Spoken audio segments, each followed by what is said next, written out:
Oh, got it. Oi, boa noite, tudo bem? Já estamos em recorde. Agora, eu preciso... Agora, me deram share screen. Let me do it. Vamos lá, Pedro Augusto. Cadê a minha tela? Por que não está aqui? Desligar isso de novo. PowerPoint. PowerPoint está aqui.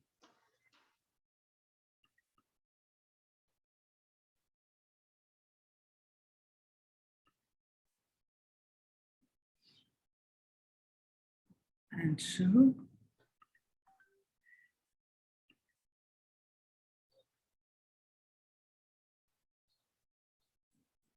PowerPoint, agora vamos pôr na tela inteira. Agora você tem tudo aí, pronto. Vamos tirar essa porcaria aqui dessa traça preta que sempre nos atrapalha, lá para cima. Oi, Zuma. Boa noite. Boa noite, tudo bem? Tudo bem, e vocês? Também. Pedro estava aqui, desligou? Como é que você está? Tudo bem. Deixa eu te apresentar a Janete, Ok. quem organiza. Pedro pode pôr seu rosto para ver a Janete. E Pedro é professor na USP comigo, Zuma também, os dois são professores, nós somos do mesmo grupo. O trabalho que eu vou apresentar hoje, eu não pus muitos nomes aqui nem ali, mas Pedro e Zuma são as duas peças-chave dessa história. Nossa, que honra! Meu Deus! Prazer é nosso. Eu vou sair daqui que a criançada está numa bagunça. O Pedro à noite faz as coisas com as crianças. Vamos dar um beijo na Rebequinha. Ai, tá dodóizinho, mas está melhorando. Alô para o Tomás. E a Sofia está contigo, Zuma? Tá. Eu também tenho Sofia, olha, está cheio de criança aí já. Foi também tirada da sala aqui rapidamente. Tá Mas bom. é um prazer também estar com vocês, Janete, um prazer em conhecê-la. Prazer é nosso, é.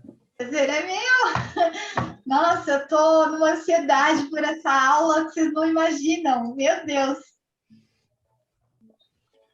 Ah, vai ser ótimo, com certeza. Eu fiz uma aula generalista, né? Porque é um congresso de muita gente. Então, eu fiz uma aula generalista. Mas você viu, Pedro, o nome? Melatonina, muito mais que um hormônio. Eu achei ótimo. Nós vamos ter que começar. Bom, nós temos muito a conversar depois dessas bagunças todas. Ah, sim, sim. Muito. Vamos sim. Bom, Porque eu vou teve pedir... a mesma bagunça que você teve do teu lado, Pedro, eu estou tendo agora. Na hora que eu entrei, eu estava ouvindo um pouquinho. Depois a gente Depois a gente conversa. conversa um pouco. Então, tá bom. Janete, precisamos de mais alguma coisa ou agora é só esperar às 8h30? Já são 8h30. Nesse momento são 8h30, nós podemos iniciar. Eu vou só solicitar para que todos deixem os áudios fechados. Caso alguém tenha alguma dúvida, pode deixar para o final, Regina? Pode, claro. Tá. Não, pode deixar, se quiser interromper, eu não tenho nenhum problema. Então, Pode interromper sem problema. Ok. Se alguém quiser, então, interromper, fique à vontade. De preferência, escrever no chat para ficar mais organizadas as dúvidas, né? E a gente vai comunicando a doutora Regina. Eu gostaria de apresentar a doutora Regina, né? Então, eu agradeço em nome do 17º Congresso Internacional de Odontologia da Universidade de Anhanguera. Essa palestra que a gente vai receber no momento, que é uma palestra, assim, eu fico até emocionada, extremamente especial, com a doutora Regina Marcos, que ela é biomédica, formada pela Escola Paulista de Medicina, doutora em farmacologia, professora titular em fisiologia da Universidade de São Paulo, membro da Academia Brasileira de Ciências e da Academia de Ciências do Estado de São Paulo, esteve em vários conselhos, inclusive no CNPq, CAPES e FINEP, e no momento é presidente do Comitê de Avaliação da IBRAP. que é a Empresa Brasileira de Inovação Industrial. Foi secretária de Política Científica do Brasil, presidente da Sociedade Brasileira de Farmacologia e Terapêutica Experimental, e é vice-presidente dos Amigos do Weizmann Brasil, que é o Instituto de Pesquisa de Israel, Instituto Weizmann. Bom, esse é o micro resumo, né, do currículo desse monstro, desculpa falar assim, mas você é impressionante. Se a gente, assim, as pesquisas que ela tem muito mais do que 5.000 citações dos trabalhos dela. Eu recomendo que quem quer estudar um pouco e conhecer um pouco sobre melatonina, busque a doutora Regina Marcos como referência para que possa direcionar os seus estudos.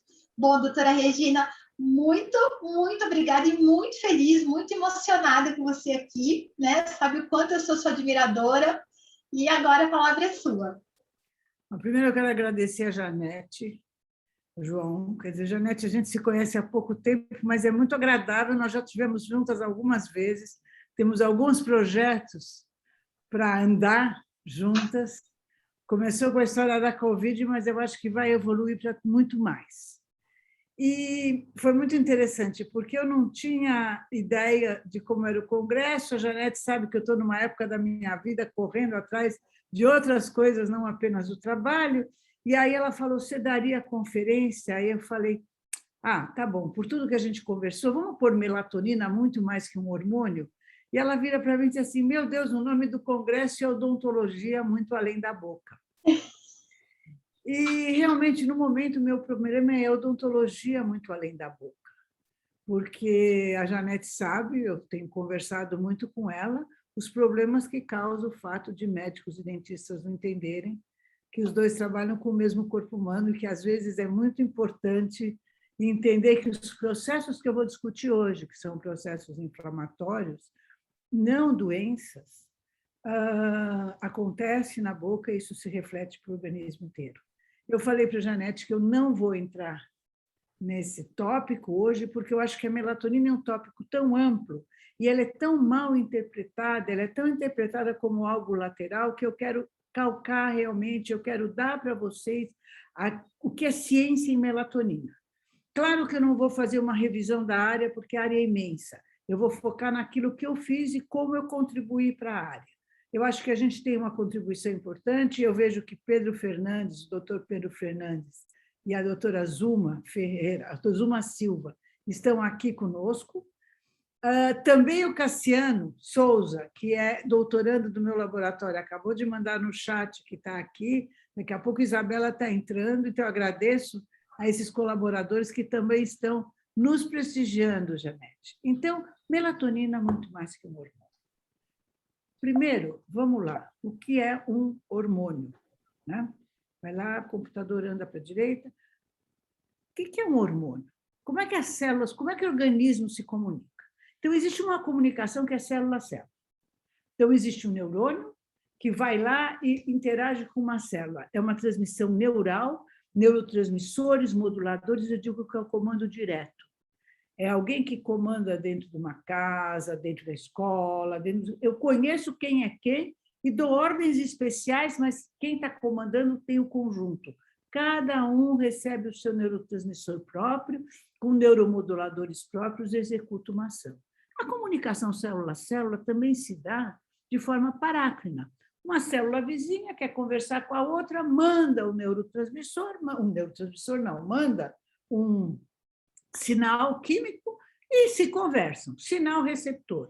Às vezes as conversas são privadas, quer dizer, é uma célula realmente conversando com a outra, como um macrófago com alguém que vai ser fagocitado, a conversa é muito íntima, mas às vezes a conversa é dentro de uma turminha, quer dizer, eu estou no fígado, eu preciso conversar célula de Kupfer com hepatócito, com endotélio, então essas células todas se entendem através de alguma coisa que é liberada lá pertinho. Existe uma outra comunicação, que é a comunicação organísmica, que eu estou chamando, usando um termo meio criado, que é a comunicação endócrina. Agora é uma ordem direta. Agora é assim, ordem unida. O hormônio é liberado numa glândula, ele é liberado num local e ele é distribuído para todo o organismo. E de uma vez só. E todo o organismo responde àquele sinal. Como? Aí cada órgão, cada célula, cada parte responde como deve responder, de acordo com a concentração que chega, de acordo com o horário que chega. Existe uma outra comunicação, que são os sistemas de alerta. Então, existem 2 tipos de defesa. Eu não vou falar da imunologia, não estou querendo entrar em patologia, porque eu acho que a gente conhece muito isso, a gente aprende isso em muitos lugares. Eu quero falar de uma defesa que eu, essa semana, aqui no Einstein, eu estou internada aqui, enfim, estou aqui, eu escutei uma palavra interessante, defesa da homeostase. E eu achei tão interessante, porque é uma defesa pré-imune, é uma defesa que vem em busca, está se buscando um nome para entender isso.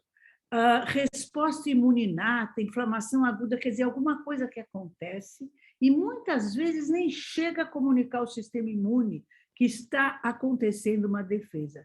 Então, se a defesa for eficiente, na realidade, ela não é nem comunicada ao organismo como um todo. Claro que pele está ali, claro que toda a mucosa do trato gastrointestinal está ali, e ali certamente a mucosa oral, claro que toda a mucosa do trato respiratório está nessa, mas também as microglias estão nessa. Mas também, e muito, as células do aparelho genital. Todo esse sistema tem alguma resposta de defesa que independe do processo imunológico. Existe a resposta imuninata, ou a inflamação aguda, que aí já é uma resposta que é muito organizada, que a gente conhece melhor, e essas são respostas fisiopatológicas. Eu quero frisar isso muito com vocês. Não são respostas patológicas. Eu estou num estado X de saúde, eu entro num estado de defesa fisiopatológico e eu quero voltar ao estado de saúde. O organismo pode também ir para o estado de doença, ótimo, mas existe um outro estado intermediário, que eu não vou ter muito tempo para discorrer com vocês, mas durante a palestra vai ser importante a gente ter esse toque, ter essa ideia de que existe um processo em que, de repente, não deu para voltar ao normal em tudo, mas vários processos químicos e hormonais acontecem, de forma que o todo parece estar normal. Mas teve compensações internas. Essas compensações podem não ser percebidas de forma geral, ou, no caso de nós termos alguma outra demanda de defesa, elas passam a ser percebidas e a gente pode evoluir para alguma doença. Eu quero falar realmente conceitualmente, porque isso é capaz de mudar muitas das atitudes que a gente tem hoje ao analisar processos de defesa. Então, a melatonina. A melatonina é um hormônio. Sim, ela é um hormônio. E qual é a mensagem da melatonina como hormônio? Opa, está todo mundo aqui comigo? Acordou, acordou, acordou? O que é aqui? Essa é a melatonina, gente. A melatonina é uma molécula muito pequena, ela não é melanina, não. A melatonina é derivada de um aminoácido, triptofano, que vai dar serotonina, que vai dar N-acetilserotonina e vai dar melatonina. Então, ela tem aqui um anel indólico e ela tem aqui um terminal nitrogênio-carbono, isso, e tem aqui um ácido, isso daqui é a melatonina, é muito pequena. Portanto, ela é uma molécula química que ela é igual em qualquer ser que tenha melatonina. Não dá para ter uma melatonina um pouquinho diferente. E a melatonina é o hormônio que marca o escuro. Então, o nosso planeta é um planeta que gira, que tem dia e noite, claro e escuro, na maioria da sua superfície, e a melatonina marca o escuro. Está escuro. Essa informação que a melatonina dá, porque ela dá essa informação rapidinho, durante o dia. Cadê o meu marcador aqui? Durante o dia, nós praticamente não temos melatonina, aqui durante o dia nós não vamos ter melatonina, e a melatonina vai ser produzida durante a noite. Por que isso? Existe um relógio biológico interno nos núcleos supraquiasmáticos, que bate num ritmo de aproximadamente 24 horas. A retina manda um trato retino-hipotalâmico direto para o supraquiasmático, informando a densidade, a quantidade de iluminação que tem. Quando está escuro, ativa um circuito polissináptico que termina como uma inervação simpática na glândula pineal, e essa glândula pineal produz melatonina. Assim acontece nos vertebrados. A melatonina é produzida em outros lugares? Sim, vocês vão ver que sim, ela é produzida em outros lugares. Ok, o que acontece durante o dia? E aí eu vou dar uma olhadinha se eu não tenho mais alguma coisa embaixo dessa minha faixinha preta. E deixa eu tirar essa faixinha preta, ótimo, caiu fora. Então, o que vocês veem aqui? Durante a fase de claro do dia, durante o dia, aqui eu tenho um pinealócito, membrana, citoplasma, núcleo. Nos roedores, não há síntese do RNA mensageiro que vai sintetizar a enzima serotonina N-acetiltransferase, que transforma a serotonina em N-acetilserotonina e depois em melatonina. Ok. Nos humanos, não só nos humanos, nos animais de hábito diurno, esse gene é transcrito regularmente. Esse gene vai ser transcrito 24 horas. Ele pode parar de ser transcrito em condições especiais que eu vou falar com vocês. E o que acontece aí? Uau, esse gene é assim, ele é transcrito, faz a proteína e a proteína é imediatamente degradada no proteassoma. De tal forma que a hora que eu precisar usar essa proteína, ela vai estar lá, e ela realmente está lá, e quando eu faço isso, é simpático, noradrenalina vai ativar, então, o CREB, isso vai fosforilar o gene, no caso do roedor, isso vai sintetizar a SNAT. Eu tenho aqui uma contribuição dos purinérgicos, a professora Zuma Ferreira é uma especialista, quem introduziu isso na literatura, na realidade, só estou citando aqui por causa da Zuma, e aqui tem uma figura do Klein, do professor Klein, que é do NIH, que quem estudou basicamente isso na pineal de ratos e fez toda a determinação desse circuito. Ok. Quando chega, então, à noite, sintetizou SNAT, está sintetizando no humano, passou a sintetizar no noturno, nos roedores, e o que acontece é que também a noradrenalina fosforila, uma enzima que fosforila SNAT, e essa fosforilação impede que vá para o proteassoma e acontece a síntese da melatonina. Por quê? Porque tem uma enzima 1433 uma proteína 1433 que impede isso. Eu não quero que vocês decorem isso, não, mas eu quero que vocês tenham a ideia do sistema que existe para formar melatonina à noite.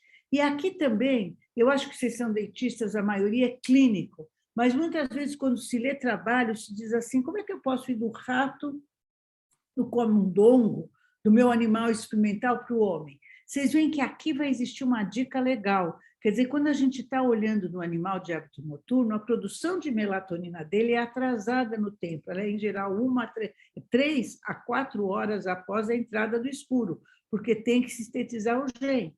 No caso do homem, entrou o escuro, já está a enzima lá pronta, então o que acontece é que você já começa a ter síntese. Então, a síntese de melatonina no homem é antes do que a síntese de melatonina nos roedores. Ok. Aqui está a pineal, eu pus essa foto porque eu acho lindíssima essa irrigação da pineal.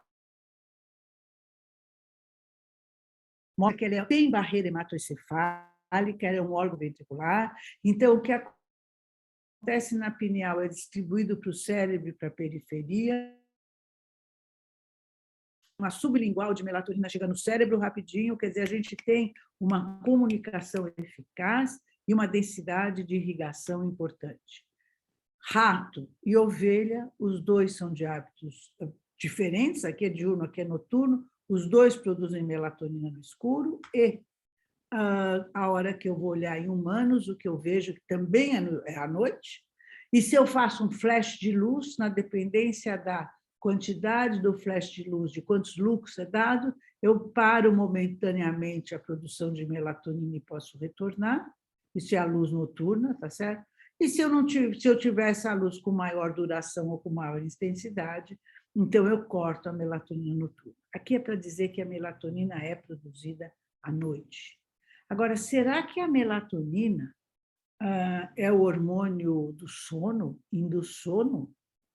Ah, não, espera aí. Ela é o hormônio do escuro. ela é capaz de diferenciar inverno e verão, ela é capaz de ver as transições entre primavera e inverno, inverno e verão, ela faz diferenças de grandes períodos e as transições também. Agora, eu posso comentar um pouco sobre reprodução. Eu pus aqui a figura do Reiter, e reprodução é interessante. O professor Reiter é do Texas, ele costuma vir muito ao Brasil. O que acontece com a reprodução? Quando a gente olha, por exemplo, uma ovelha, é um animal que tem uma gestação muito longa. Então, ele é um animal que ele procria no inverno. Ele vai ter a monta no inverno, porque a cria que tem que nascer na primavera. Enquanto que o animal, o roedor, o rato, que são 4 semanas, é muito curta a geração. Então, a geração dele já é praticamente no meio da primavera e vai nascer no verão, vai nascer quando o tempo quente. E a ovelha também, ela vai lá para frente. O que significa isso? Que no caso da ovelha, a melatonina é progonadotrófica, porque no inverno existe mais melatonina. Enquanto que no caso do roedor, a melatonina é o que marca o tempo. Marca o hormônio de sono. Não, espera um pouquinho, não é não. Porque nos animais noturnos, ela induz vigília. E nos animais de turno, nos homens, ela é um hipnótico? Não, ela não é.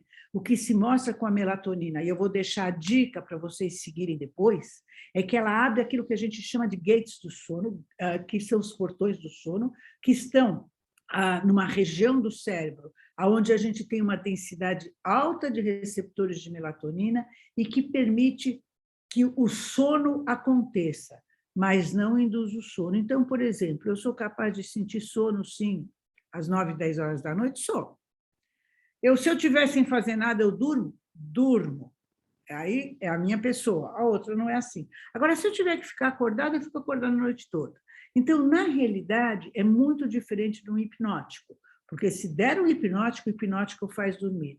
Então, essa é uma aplicação da melatonina que é muito pouco cuidada, e como a melatonina, e aqui eu vou gastar um tempinho que eu quase não tenho mais, mas como a melatonina é o hormônio que marca o tempo, quando alguém toma melatonina, tem que tomar sempre na mesma hora, não antes de dormir. Por quê? Porque se um dia eu for dormir mais cedo, outro mais tarde, é como eu estar fazendo uma viagem para a Europa e de volta, estou alterando o meu fuso horário sistematicamente. Melatonina se toma à mesma hora. Ok. Quando surgiu a melatonina, há 2,5 bilhões de anos. A melatonina é uma molécula super simples, então ela é a mesma molécula que é encontrada em bactérias, e ela é a mesma molécula encontrada no homem, e a mesma molécula encontrada em plantas, ela inclusive é encontrada em arqueia. Então, na realidade, é uma molécula muito antiga, e em todos os animais que se conhecem, ela marca o escuro, tem poucos detalhes, e em plantas, algumas isso é muito claro, tomate é uma coisa muito clara, banana é uma coisa muito evidente, e em outras ainda necessita de pesquisa, mas existe quase uma regra geral. Então, a melatonina é o mensageiro do escuro. Homens carneiros dormem à noite, ratos e corujas ficam acordadas, e a melatonina faz esse papel. Se se tira a melatonina, inverte esse ritmo em todos os animais. Regina, ok. Posso fazer uma pergunta? Pode. Já que as frutas, os alimentos também têm melatonina, no caso, né? Como é o caso da banana. E o correto seria fazer a mensuração salivar. Se a pessoa comer uma banana, não vai alterar, então, o resultado? Isso a gente tem uma experiência. Cadê o Cassiano? Eu vi que o Cassiano entrou aqui. Então, a gente tem uma experiência interessante no laboratório quando se viu que se fez uma mensuração entre a gente e se viu que uma das pessoas tinha melatonina mais alta, e aí se descobriu que ele comia banana. Então, na realidade, não dá para a gente fazer, não foi feito um ensaio científico, mas existem ensaios, sim, com pesquisadores fazendo e mostrando que tem determinadas frutas, tem determinadas comidas que tem mais.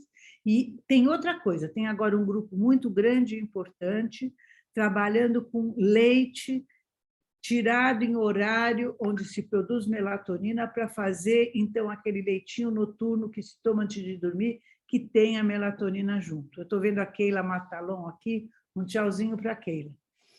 Tá? Então, eu acho que é uma coisa assim, muito interessante. Pode-se obter melatonina e melatonina em dosagem razoável de alimentos. Isso precisa ser mais trabalhado. Tá? E precisa sair da faixa daquilo que não tem, não é uma nutracêutica, que é simplesmente uma alimentação interessante. Mas aqui eu quero dizer o seguinte, a gente está falando que melatonina é hormônio do escuro. Agree 100%. Aqui está a serotonina, a N-acetilserotonina, a melatonina. Mas a melatonina é um citoprotetor, desde as bactérias, desde os fungos, ela também tem essa função. Eu agora quero juntar as duas coisas. Eu acho que eu preciso contar para vocês, rapidinho, em 3 slides, como eu entrei nesse campo. Porque eu estudava outras coisas, etc. Eu vou só abrir um parênteses para vocês verem a força da melatonina, para vocês verem a força do ritmo biológico, mesmo quando a gente não está prestando atenção neles. Então, eu chamo isso de serendipity, certo, Keila? Mais ou menos, ou o acaso. E o acaso fez o quê? Que eu saísse da Escola Paulista de Medicina e fosse para a USP, maravilha, levei os meus experimentos, eu estava estudando animais idosos, usava ratos, animais de 4 meses e animais de 24 meses, estudava um órgão, que é o ducto deferente, estudando uma inervação simpática, e o jovem sempre contraía muito mais do que o velho. Essa contração era 6 vezes maior, 6 vezes, não tem necessidade de estatística. Então, a gente punha acetilcolina e a gente sempre estudava o que estava acontecendo nessa faixa. A gente vai para a USP e, nessa mudança, o laboratório parou um pouco e tinha congressos, e eu peguei uma aluna minha que chamava Regina também, a Regina Carneiro, trabalhamos que nem 2 loucas, porque a gente queria ir para o congresso, e essa diferença, que era muito clara, tradicional do laboratório do Ribeiro do Vale, de onde eu tinha vindo, tinha sumido. E não tinha mais diferença entre jovem e velho. E quando nós fomos analisar os gráficos, porque nós trabalhamos 24 horas por 4 dias, as 2 se revezando para conseguir os dados necessários, e o controle perdeu sentido. Eu disse, a variabilidade aqui está muito grande. Tem alguma coisa que entrou aqui que está errado, e não pode ser o biotério da USP, porque era legal, então não era o caso. Fomos analisar registro por registro, e qual não foi a nossa espanto, quando nós vimos que a contração do órgão que a gente estava usando, a acetilcolina, era muito maior quando a gente sacrificava o animal às 21 horas do que às 6 horas da tarde ou às 9 horas da manhã. Às 6 horas da tarde era um intervalo. Nós fomos atrás disso, eu achei um achado interessante, fomos entender esse achado, descobrimos que no velho a gente tinha respostas menores.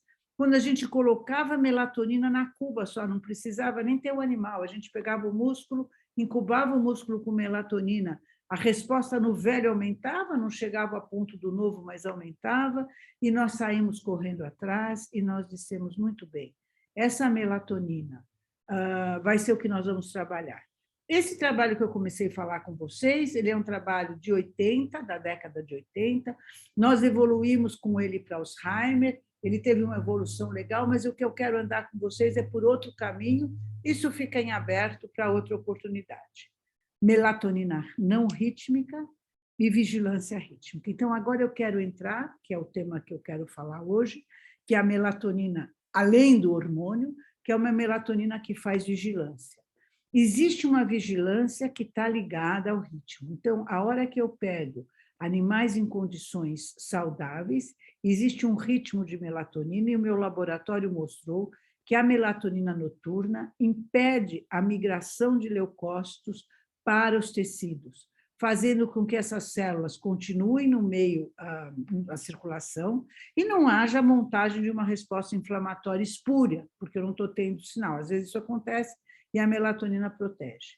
E nós vimos que tanto o rolamento quanto a adesão de neutrófilos, ela é inibida por melatonina. Fizemos um estudo farmacológico, descobrimos quais são os receptores envolvidos, etc. Mas qual não foi a minha surpresa eu ver que a concentração de melatonina que eu precisava para isso estava na faixa de 10 a menos 12 molar, gente. E não quero que você vire, estava na faixa de 10 a menos 12 molar. O que significa isso? Era a concentração noturna de melatonina, mas muito menor, 1 bilhão de vezes menor do que na época se usava como antioxidante, como anti-inflamatório, e essa dose seria uma dose anti-inflamatória, porque eu não deixaria rolar. Ok, não deixaria as células passarem. Eu disse, bom, então aqui tem alguma coisa que a melatonina noturna está fazendo. E quando nós fomos atrás, o que nós vimos?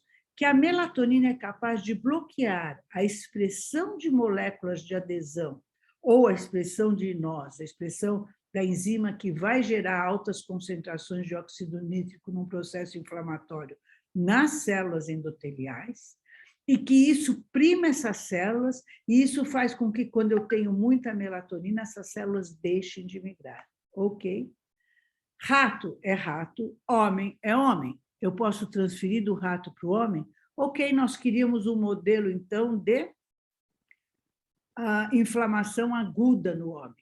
E o que nós fomos olhar? Tudo, infarto, o que vocês quiserem, até o dia que uma moça das nossas relações deu à luz e o meu marido me diz assim, não, nós não podemos visitá-la porque não sei quem falou que ela está assim, está mal, está isso, está aquilo.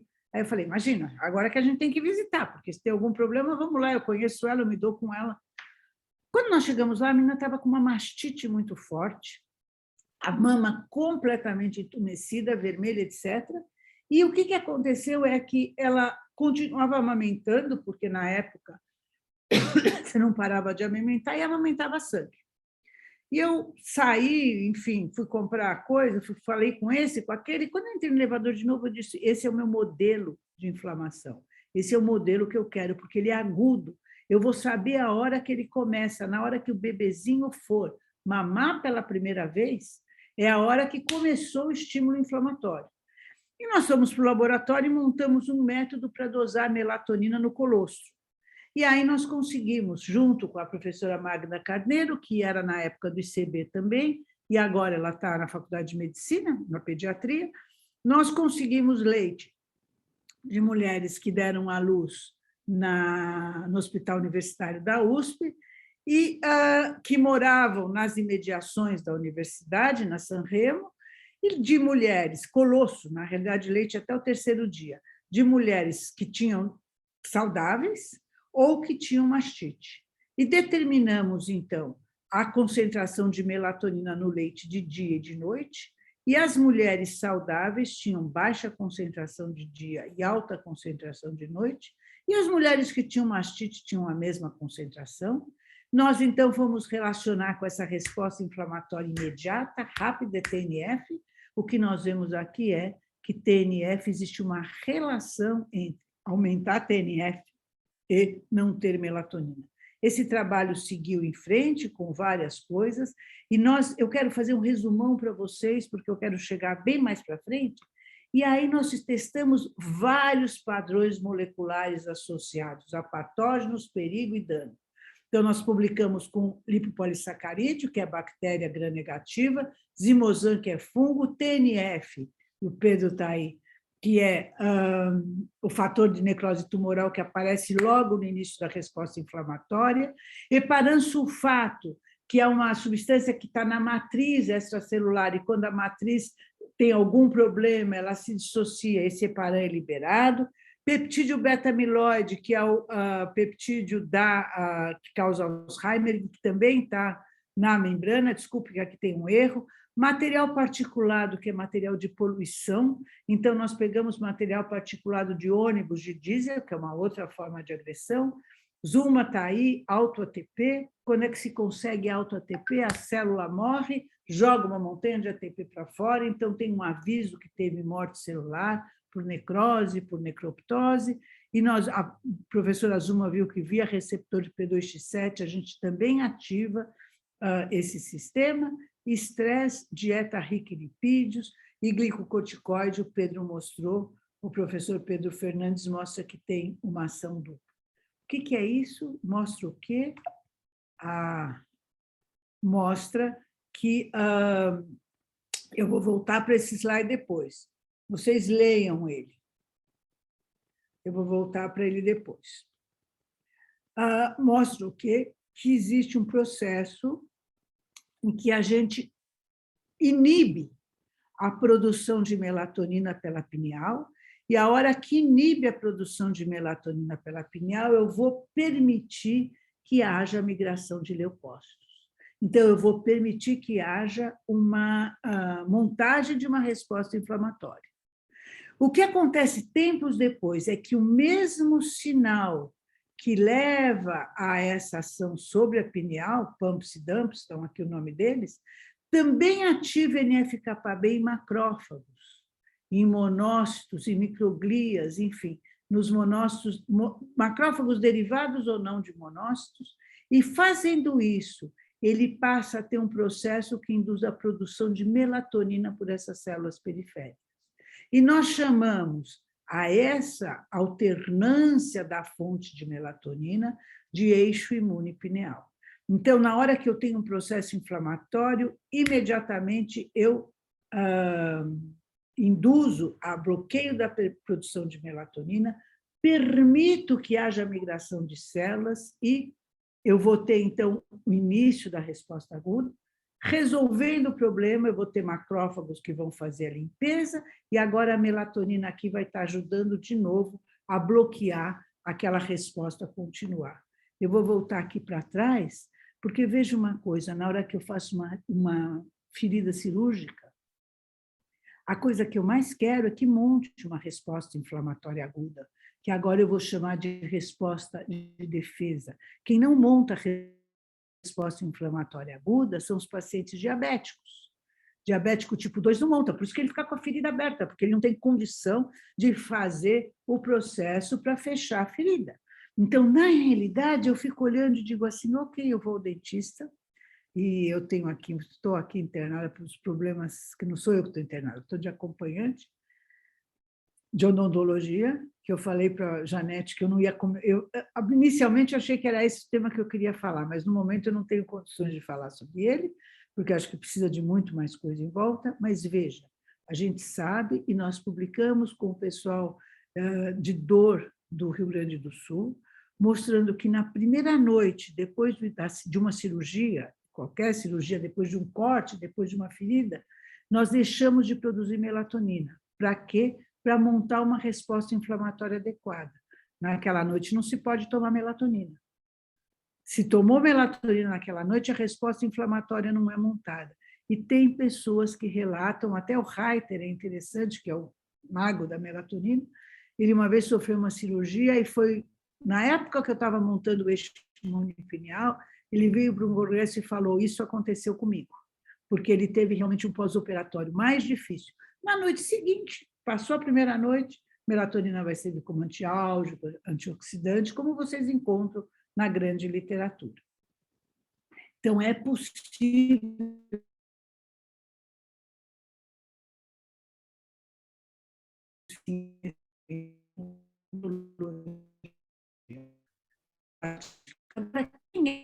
e aqui são 2 trabalhos que eu acho que são importantes, que a gente fez, e que a gente... E quem que produz? Quer dizer, na medula, você vai ter células...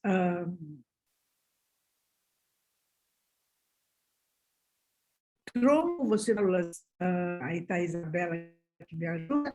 As células glutentes, você vai ter monoblastos, pronócitos, alfa-SMA, os macrófagos alfa-SMA, todas essas células produzem melatonina. No sangue, monócitos e linfócitos produzem melatonina. Nos tecidos, osteoclastos, células de Kupffer, macrófagos do colosso.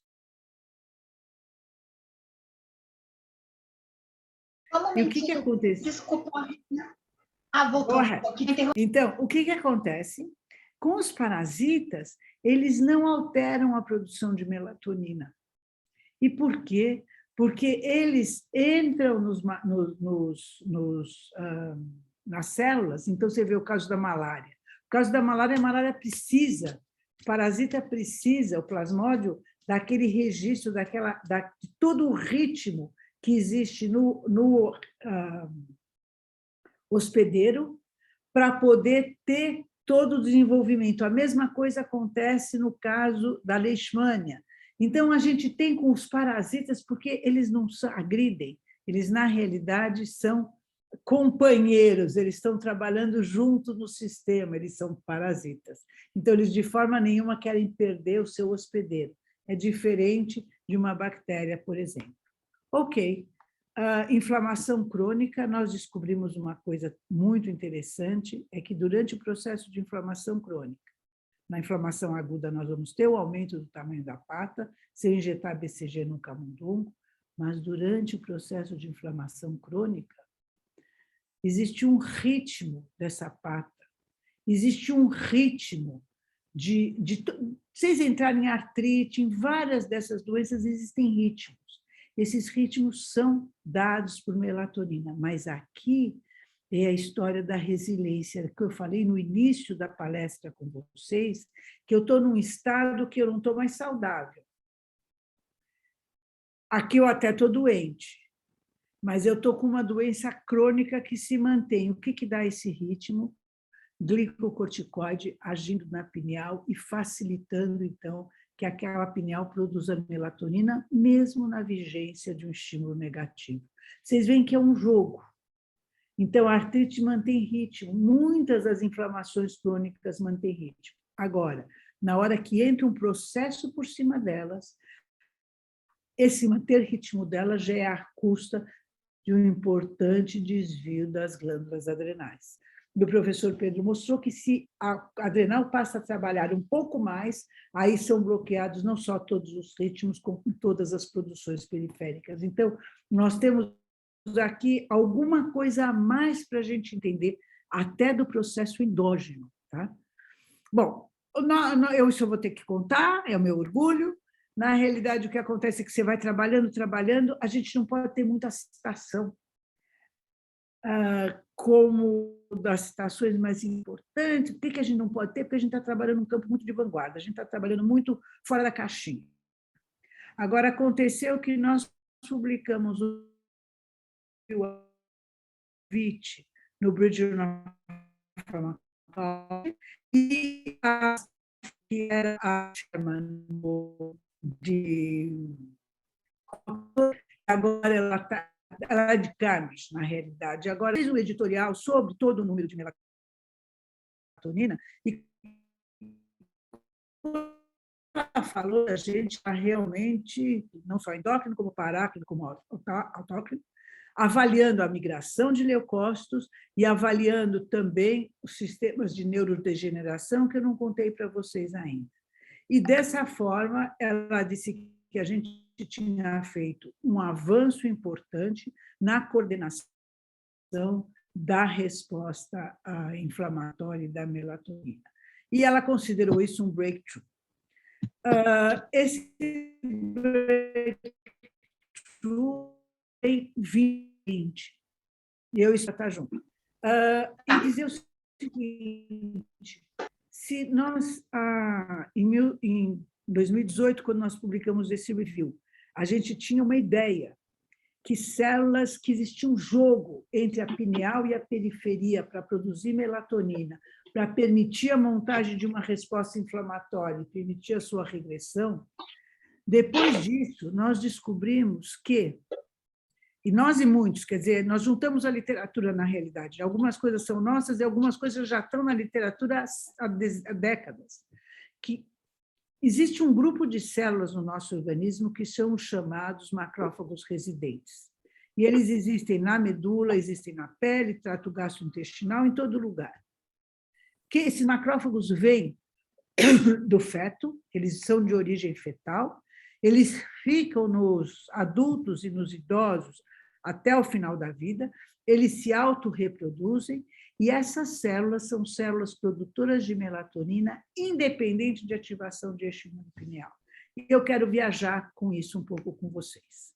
Então, esses macrófagos, como é que nós fomos estudar esses macrófagos? Bom, a gente precisava arranjar um sistema simples, um deles foi olhar a microglia, e o outro foi olhar macrófagos em cultura. A primeira coisa que nós vimos é que, sim, eles tinham o gene da NAT, esse gene da NAT tinha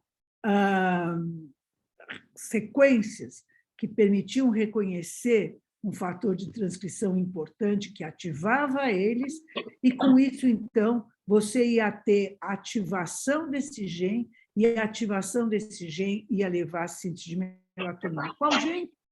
O que eu mostrei lá no começo para vocês, o que transformava serotonina em N-acetilserotonina.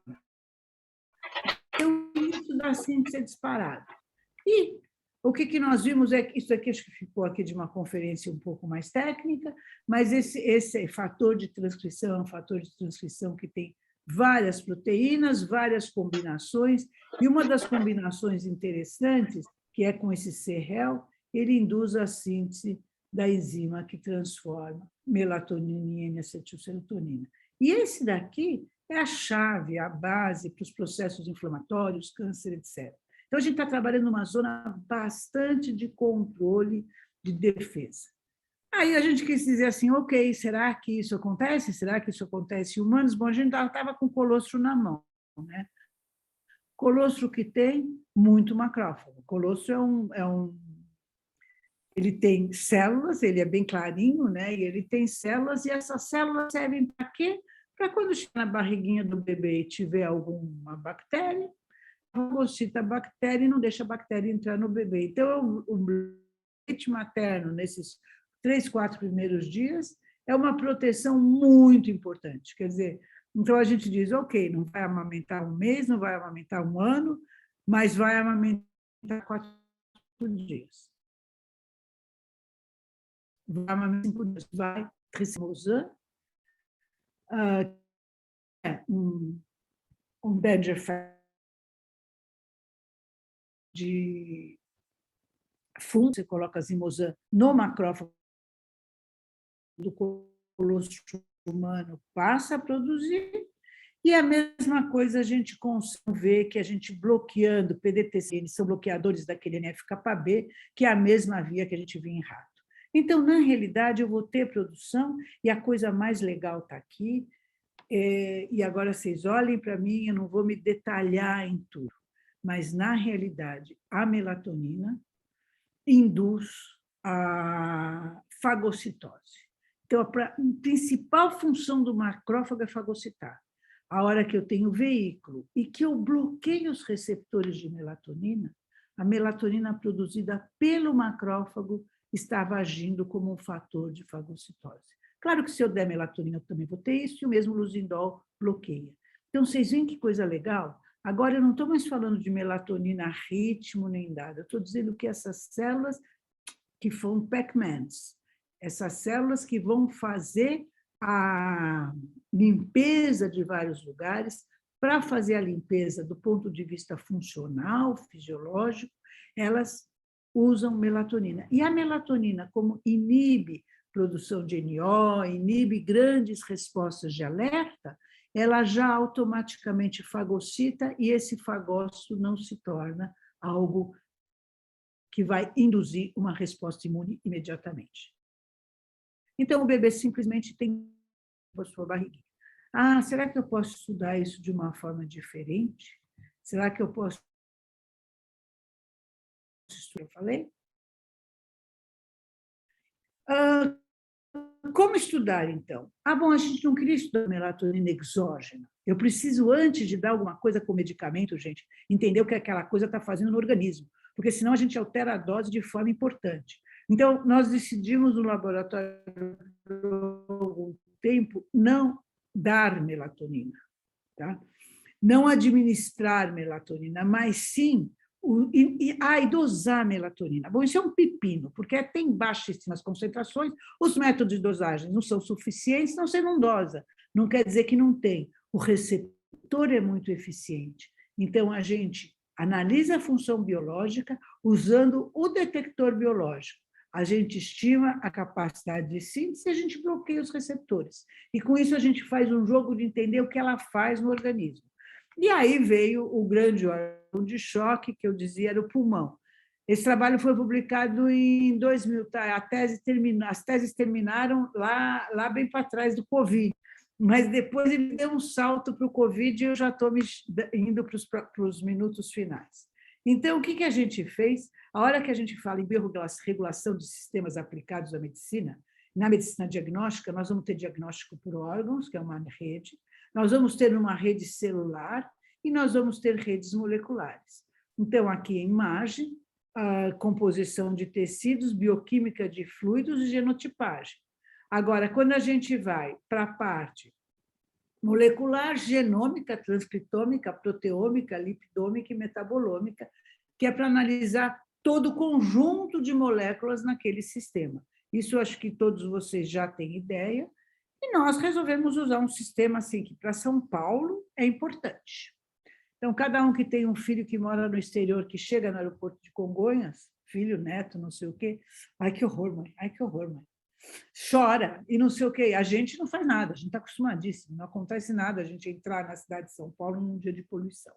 Então, o que nós resolvemos foi analisar a poluição, e a gente sabe, já sabia dos trabalhos de vários, inclusive do Paulo Saldiva, que foi colaborador aqui, que partículas de 2,5 micrômetros de diâmetro, elas são capazes de ativar receptores TAL4, que são os mesmos receptores ativados por bactérias. Então, aqui só para ver tamanho do que são os tamanhos, né? Isso é uma molécula, um vírus, bactéria, aqui célula um eritrócito, uma célula tipo um hepatócito, pólen, cabelo, etc., para ter uma ideia do tamanho dessas coisas, que eu acho que aí vocês são mestres nisso, né?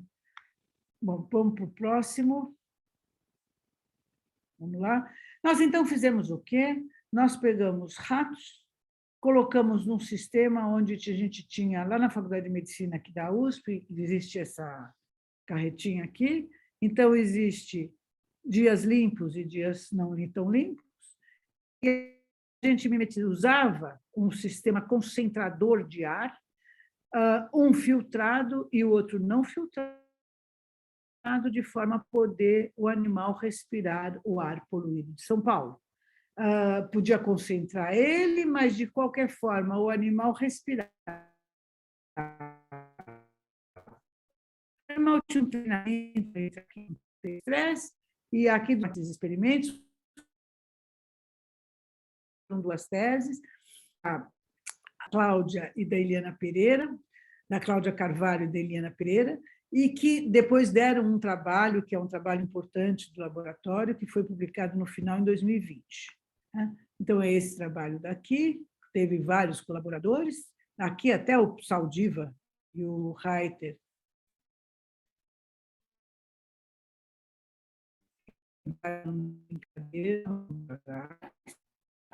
A Cláudia e ele nas teses de doutorado delas, e aí tivemos outras pessoas do laboratório. Bom, e o que vocês veem aqui? Vocês veem uma fotografia da pineal, onde está se olhando a quantidade das microglias da pineal, depois de estar com 1 hora exposto o animal a material particulado. E a hora que a gente vai olhar, então, porque você vai ter aqueles alveolares que vão entrar em contato direto, olha o que a melatonina aumenta muito a quantidade de material particulado que entra no macrófago. O que acontece com esse macrófago? Ele é eliminado tossindo e ele elimina a poluição.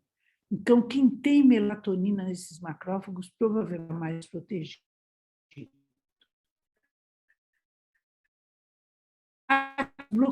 Fazer isso que nós temos as partículas de diesel super controladas, etc., então, que é um bloqueador de receptor de melatonina. Então, a expectativa era que a partícula de diesel induzisse a produção de melatonina, e essa melatonina, agindo nos seus receptores, aumentasse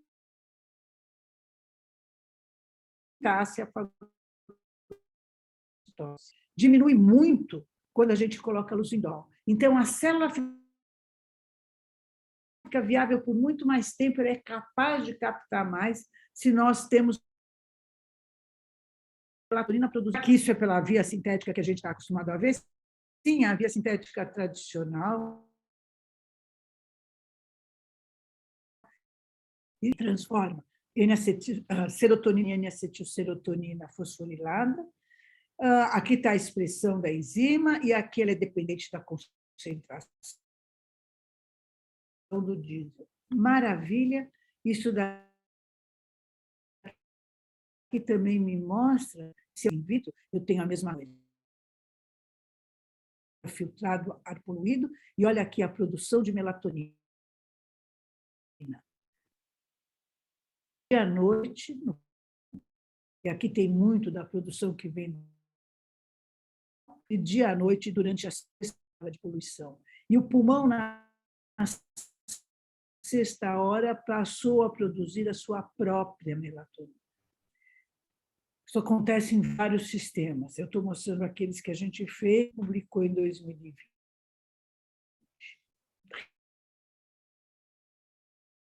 Respiratório. Não é só as células. Em 2020, isso é muito recente, foi mostrado que, além das células dos macrófagos alveolares, existem esses macrófagos intersticiais. Esses macrófagos intersticiais estão localizados nos bronquíolos e eles regulam a inflamação local. Nada disso ainda foi transferido para a clínica. Trabalho de um grupo americano que eles estão em volta dos nervos e dos vasos, formando como um fator de proteção.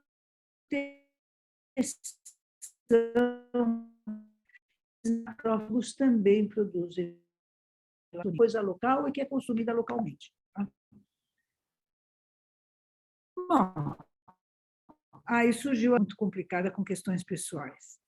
Pedro e eu entramos numa aventura sem par e juntamos gente de todos lados, quer dizer, do laboratório entrou todo mundo, mas Pedro e eu que ficamos às noites nos trocando.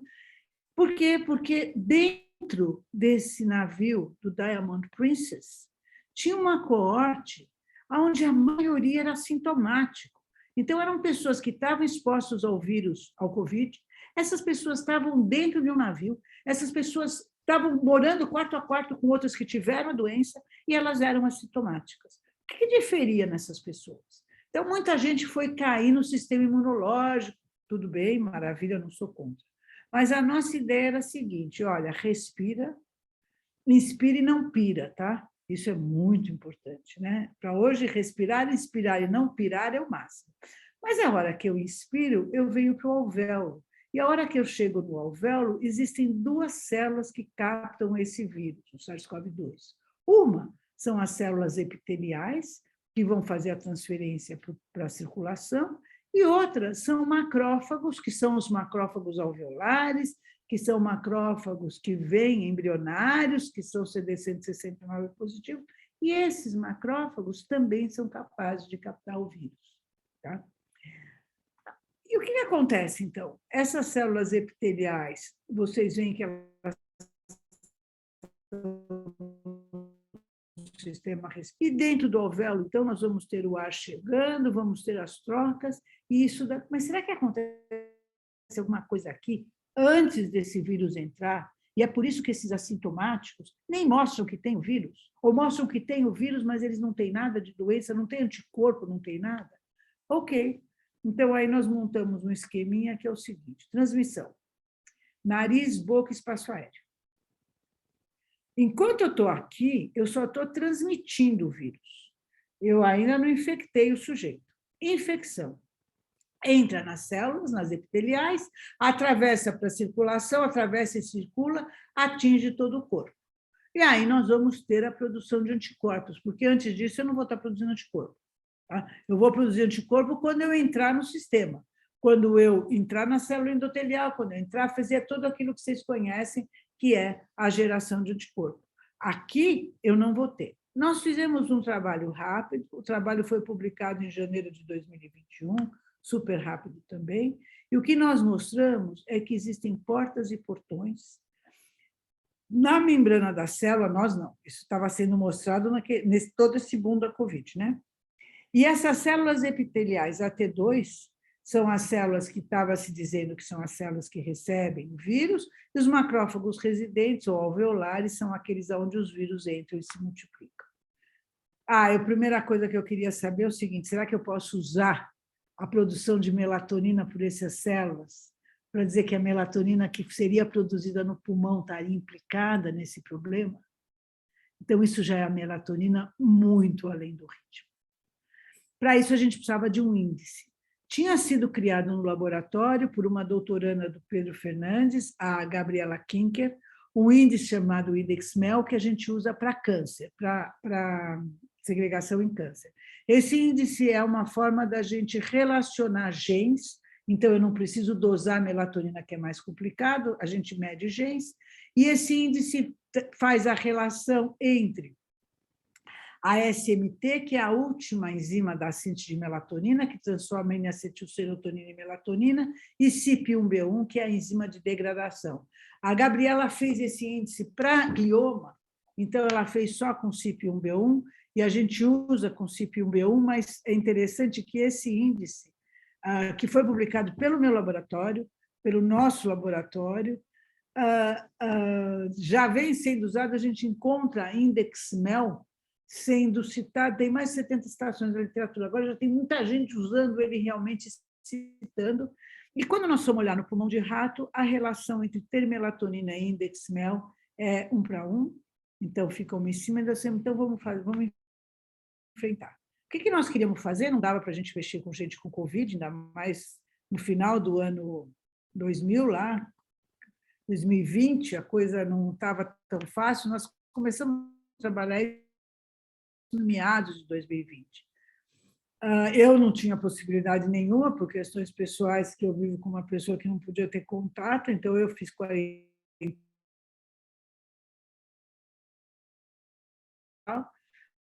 E aí o que foi feito foi uma estrutura global de seja o Covid liga, quer seja precisa de energia, quer seja porta, quer que alguém queria mudar. Levantamos a literatura da época, eram 455 genes, comorbidade, proteínas humanas que interagem com o vírus, proteínas humanas que permitem a expressão de receptores dos vírus. Quando nós formos olhar esses 455 genes e correlacionar com o INDEX-MEL, fazendo isso com genomas obtidos de bancos de dados internacionais, antes, em 2019, até 2019, então, o que nós vimos é que existia realmente uma relação hiperinteressante dessa assinatura COVID em relação ao INDEX-MEL. Nós vamos ter um aumento da assinatura, ou desses genes, conforme nós vamos ter o INDEX-MEL maior e uma diminuição conforme nós vamos ter o INDEX-MEL menor. E essa correlação também se dá quando se usa um outro tipo de análise, que é o enriquecimento de scores, onde a gente vai fazer o quê? A gente vai analisar a correlação através de diferenças, nas diferenças de variabilidade. Então, num caso é média, no outro caso é variação, e com isso nós chegamos nos dois casos dizendo, ok, essa assinatura COVID, sem eu entrar em detalhes, ela realmente segrega genes. Ela segrega genes e segrega pessoas que vão ter assinaturas positivas ou negativas. Mas o que significaria isso na realidade? Aí surgiu uma colaboração com o Marcus Bucherich, lá do Instituto de Biociências da Universidade, que é um botânico interessado em grandes redes, em estudos de redes, e usa um sistema que é usado no trânsito de São Paulo, onde a gente tem nós de trânsito, isso todo mundo que mora em São Paulo sabe, e esses nós de trânsito, eles uns outros, sem a gente saber exatamente quanto que é. Por exemplo, é sabido que tem trânsito, o Detran sabe isso, no puxa-puxa, lá no São Paulo, e isso tem uma função positiva muito importante. Onde essas reações procuram tirar para o trânsito fluir melhor. Quando nós fomos usar esses nós pegamos genes que permitem o vírus atuar, quer negativos, quer positivos. E o que nós vimos foi que indivíduos com baixo índice de mel ou missão, e se eu for uma a uma, portão, tráfego celular,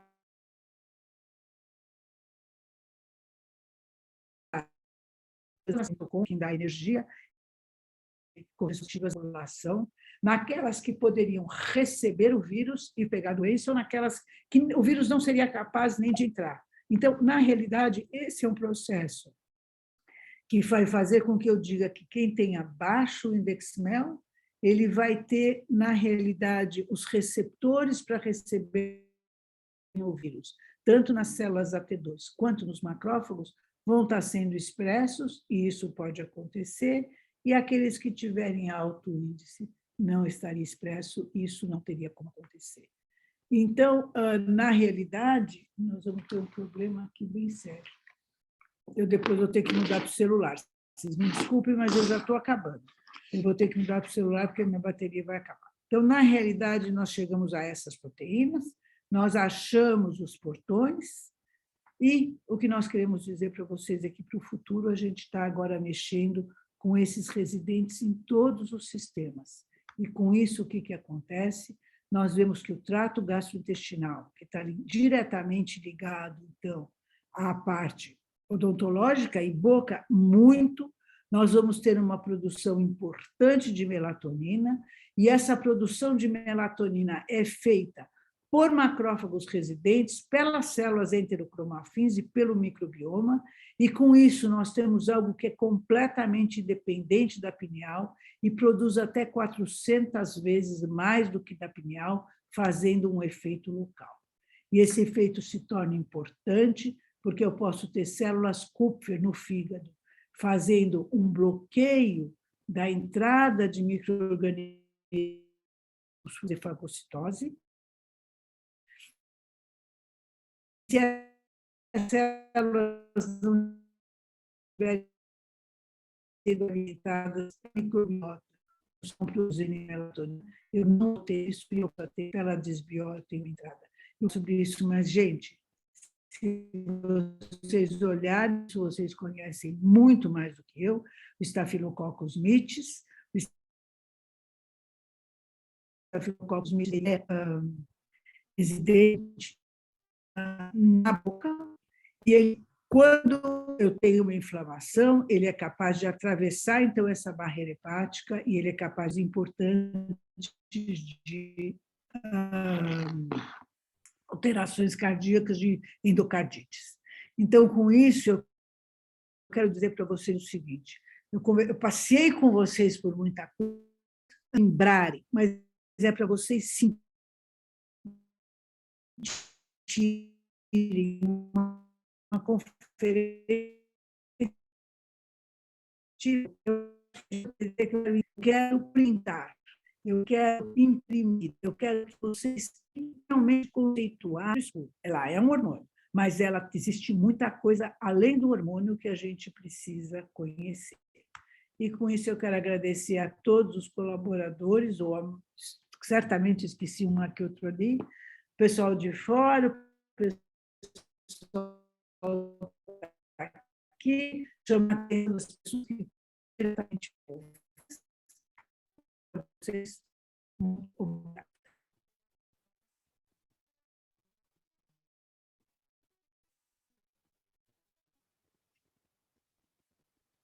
Regina? Sim, estou aqui. Ai, desculpa, travou meu áudio. Tá me ouvindo? Eu estou aqui, estou com o áudio. É só 2 segundos para o cafezinho, o pseudo cafezinho. Claro. Cheguei.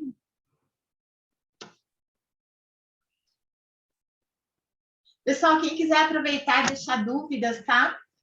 Pode ir escrevendo no chat e, se Deus quiser, ela vai conseguir um jeito de responder. Eu já vou entrar e vou responder. É só que Eu falo para vocês, aproveitem, porque não existe uma referência como aqui, mas é porque ela é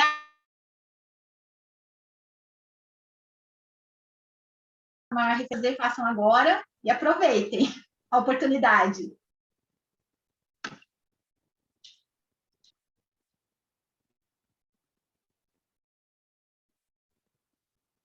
estou escutando. Você quer que eu te comente alguma pergunta? Eu quero, porque eu tô realmente mudando de sistema, mas enquanto eu estou escutando, eu vou, porque eu vou sair do ar daqui a pouquinho, que eu trouxe uma coisa errada, mas é só um segundo mesmo. Porque eu preciso entrar no sistema de volta pelo celular.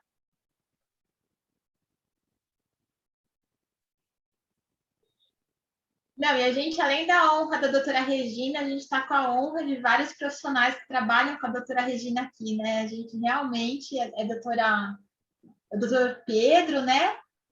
Pelo que eu entendi, que está aqui. Não sei se é a doutora Keila, é isso? Não, aquele é minha amiga pessoal. Aqui eu estou surpresa. Keila, acho que você veio aqui por causa da Deb, né?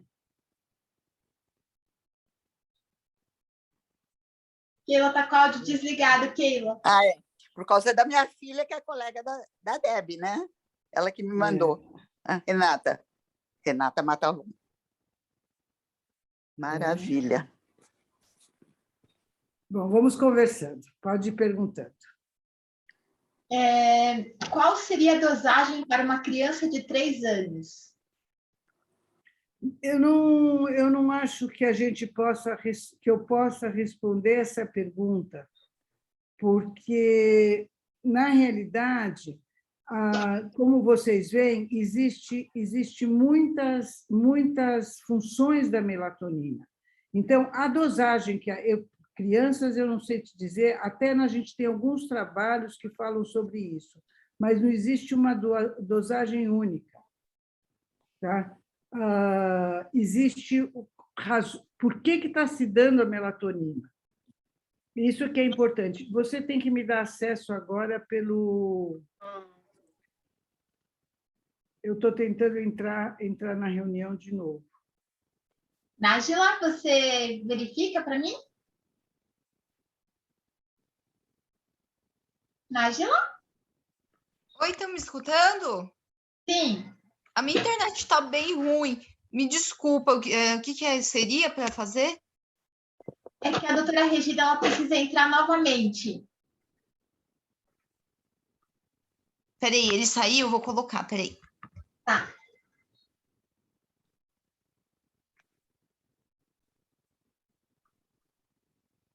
Regina, o doutor Lúcio Lemos e o doutor Cristiano Rude, que fez aquela live comigo, sabe? Está aqui também. Sei, não, ele achei aquela live o máximo. Viu só, Cristiano? Foi? Ver se deu certo.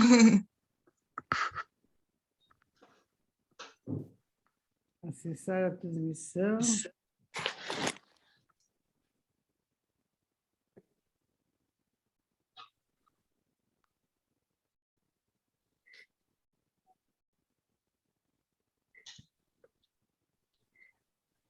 Não é possível ingressar na reunião.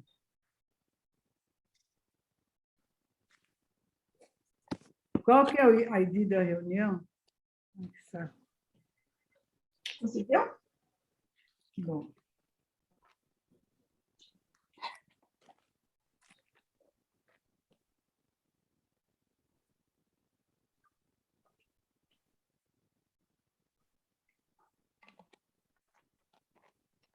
Vinícius fez uma pergunta, eu vou falar uma coisa aqui. Vinícius fez uma pergunta como avaliar a melatonina, né, Vinícius? Eu vou te falar uma coisa. Quando eu conheci a doutora Regina, eu comentei com ela sobre uns trabalhos que eu vi e que eu tinha achado estranhos. E a primeira pergunta que ela fez foi: aonde foi avaliada essa melatonina? Quando eu falei que foi no sangue, ela fez uma cara. Então, o que eu aprendi já com ela é que é na saliva. É o melhor lugar. Não, a gente pode avaliar no sangue também. Não é que não pode. O problema é que a hora que a gente avalia a melatonina no sangue, a gente tem que saber exatamente. Nós dosamos melatonina no sangue, só que tem que se saber como é que está sendo feita a coleta, o que está acontecendo. Na saliva a gente obtém mais rápido, e a gente também obtém mais rápido da urina, que a gente faz sem sulfatoximelatonina. Não é que não é possível obter do sangue, a gente também faz no sangue, mas aí tem outras implicações, né? Agora, o problema de dosar melatonina na prática médica, na prática clínica, é que tem que se seguir, tem que se conseguir ter os padrões de dosagem que se tem para outros hormônios. E a melatonina é muito alterada do ponto de vista de horário e do ponto de vista das condições do sujeito. E isso ainda não está, como se fala, padronizado, não está, isso para o geral. Então, isso é um trabalho que precisa ser feito de forma mais consistente, né?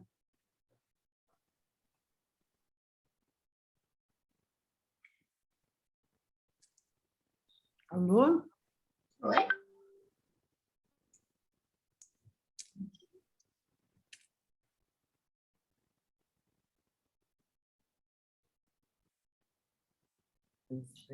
Então, vamos em frente. Qual que é a próxima pergunta? Vamos lá.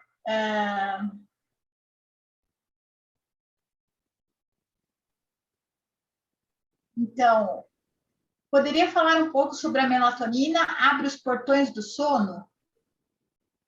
Posso. Essa é uma pergunta muito interessante, porque é o seguinte, existe uma zona que é a zona pré-cúnea, que é uma zona em que existe comunicação dos hemisférios e que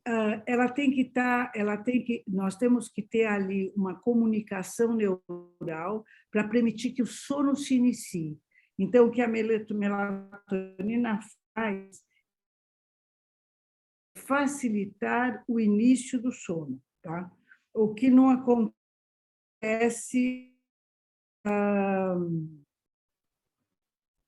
e não a sono, porque é uma coisa diferente você ter um fármaco que usa o sono, que faz com que a pessoa dorme. A melatonina não faz, tiver nas condições apropriadas para fazer.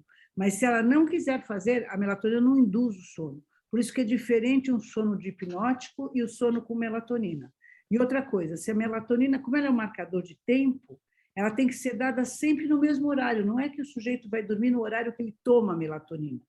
O horário que ele toma a melatonina é o horário que entra o escuro para ele.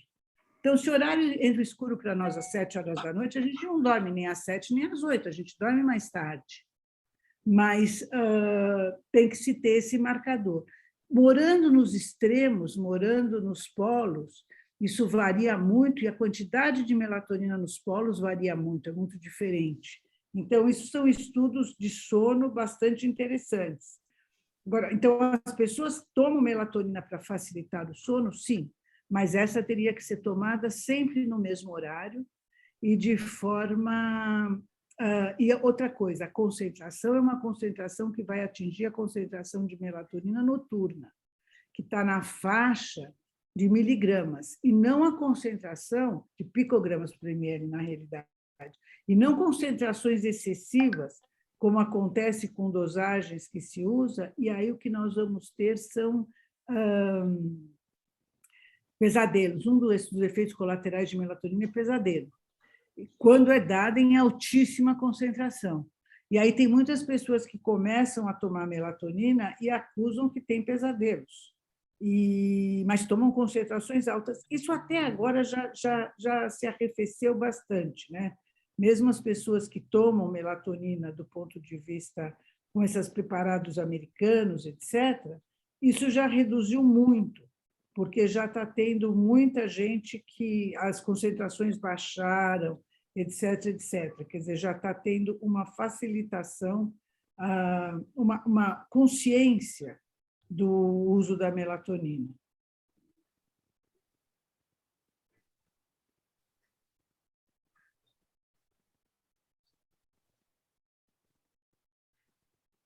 Posso fazer a próxima pergunta?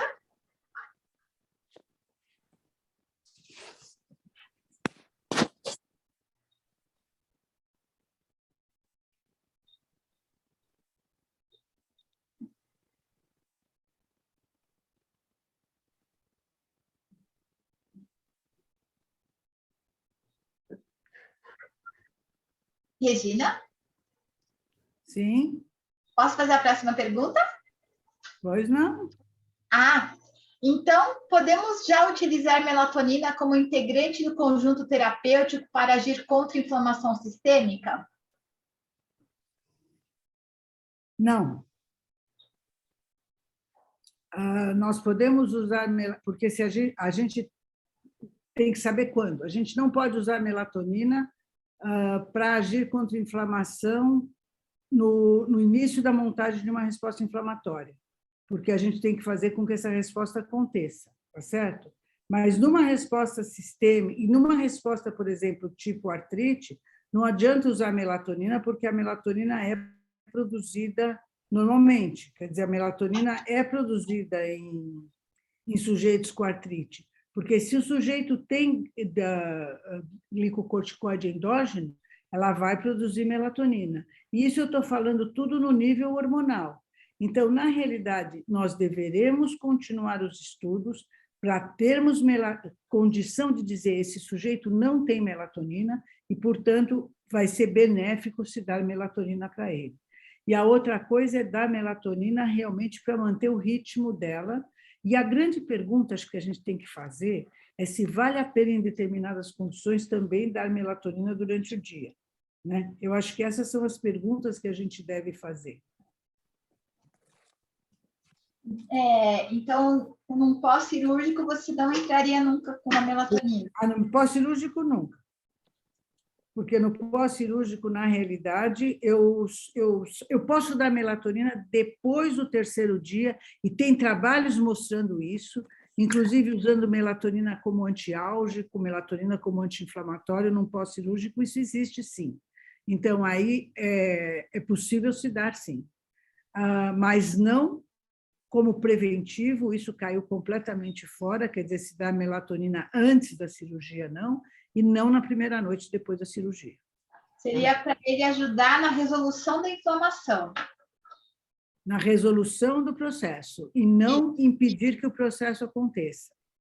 Tá. Então, no caso da COVID, uma nebulização, será que poderia chegar nos alvéolos e ajudar? Ou seria negativo, já que pode ser negativo? No caso da COVID, eu acho que sim. Tem alguns trabalhos mostrando que sim. E eu acho que até o que seria mais interessante, que é isso que nós estamos fazendo, não é tanto se fazer dar melatonina, mas é conhecer a produção de melatonina de cada sujeito para conseguir diferenciar portadores sãos de portadores não sãos, tá? Das pessoas que poderiam ser os portadores sãos. Então, eu acho que isso seria um avanço não só para a COVID, como para vários tipos de infecções. Quer dizer, entender nas infecções das vias aéreas quando um sujeito é capaz de produzir a sua melatonina pelos macrófagos alveolares e quando não é. Uma pergunta que tem aqui agora. Qual a ação do cortisol sobre a produção de melatonina? Perdi esta parte. O cortisol, ele age bloqueando o sistema NF-κB, que é o sistema por onde atua os agentes infecciosos, tá? Ou os agentes não infecciosos, quer dizer, abióticos. Então, na realidade, o cortisol ele é capaz de reverter esse fenômeno. Então, realmente um balanço molecular no nível gênico. Você controla a expressão de genes. Então, existe um balanço entre cortisol e agentes infecciosos ou padrões moleculares associados a perigo quer dizer, um problema receptor-receptor. Tá? E isso é feito pelo cortisol endógeno, e se for dado com doses muito altas de cortisol, o Pedro deve estar.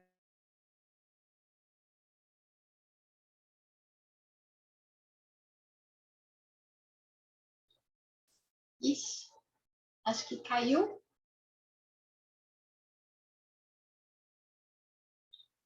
Só um momentinho, pessoal. Eu acho que caiu. Vou mandar uma mensagem para ela, ver se ela está voltando, tá, Janete? Obrigada, então. Eu ia mandar, mas então você manda. Pode mandar também, ó.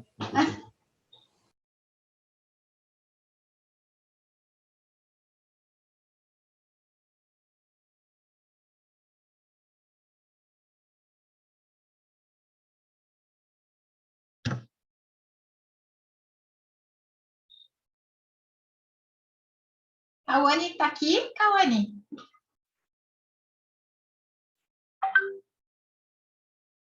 Ela está falando que ela perdeu a conexão. Deixa eu ver.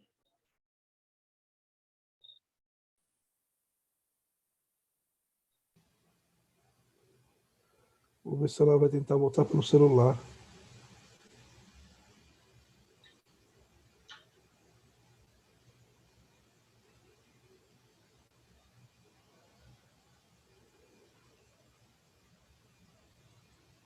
Pessoal, a doutora Regina, ela está no hospital, então eu agradeço todos que estão aqui ainda, né, e que compreendem a situação, que ela está tendo um grande esforço para poder palestrar aqui para a gente.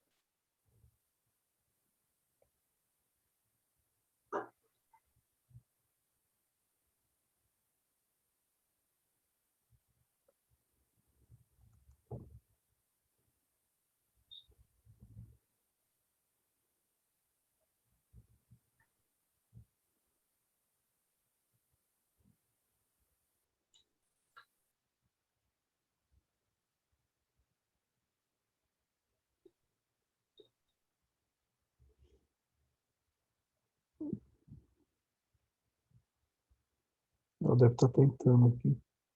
Deve estar tentando, porque ela não me respondeu. Eu acho que ela... estava com a conexão ruim. Perdi a conexão. Eu vou tentar ligar para ela.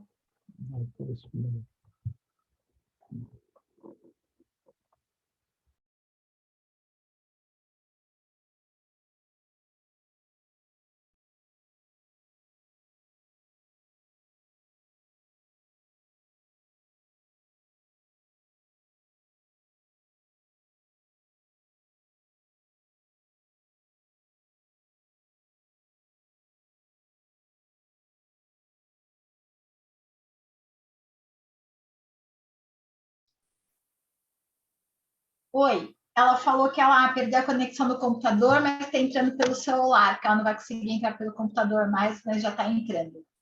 Então, aguardem só mais um momentinho e ela acaba de responder a todos. O Dr. Pedro está fazendo trabalho com ela sobre esse que ela estava comentando, da Covid, é isso? A gente faz várias colaborações, né? Eu fiz doutorado com a Regina, né? Eu fiz a minha iniciação científica com ela, fiz o doutorado direto com ela, fiz um pós-doc com ela, e agora nós somos colegas, né? Depois que eu passei no concurso lá no departamento. Nossa, que prestígio! Trabalhando, é uma honra trabalhar com a Regina. A professora Zuma também, né? A professora, quando eu entrei na iniciação científica, a Zuma estava fazendo doutorado, então ela também me ajudou, né? Durante meu doutorado, então... Toda essa parte que a Regina veio contando para vocês, eu tive o prazer de acompanhar de pertinho. Nossa! Perfeito, né? E hoje em dia a gente colabora tanto nessa parte da Covid, quanto a parte da estudo com câncer, que a gente tem também. Mas nem teve tempo de mostrar toda essa parte, né, que a gente faz também. Sim, até uma das perguntas que Melatonina tem com câncer. Mas ela acho que ela vai falar, vai ter prazer de falar, contar para vocês um pouquinho. E a gente vem colaborando há bastante tempo. Né? Super interessante. Super legal, na verdade. Nossa, imagina, é maravilhoso mesmo. No câncer, vocês estão avaliando doses ou a questão fisiológica de redução de melatonina? A gente tem algumas abordagens, né? Então, voltou. Cadê? Aqui.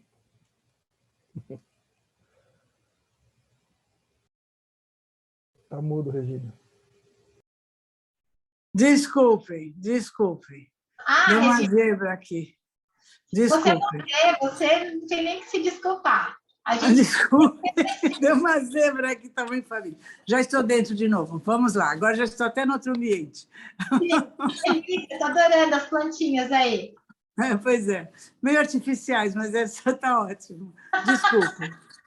Então, vamos ver se eu consigo ver aqui o chat.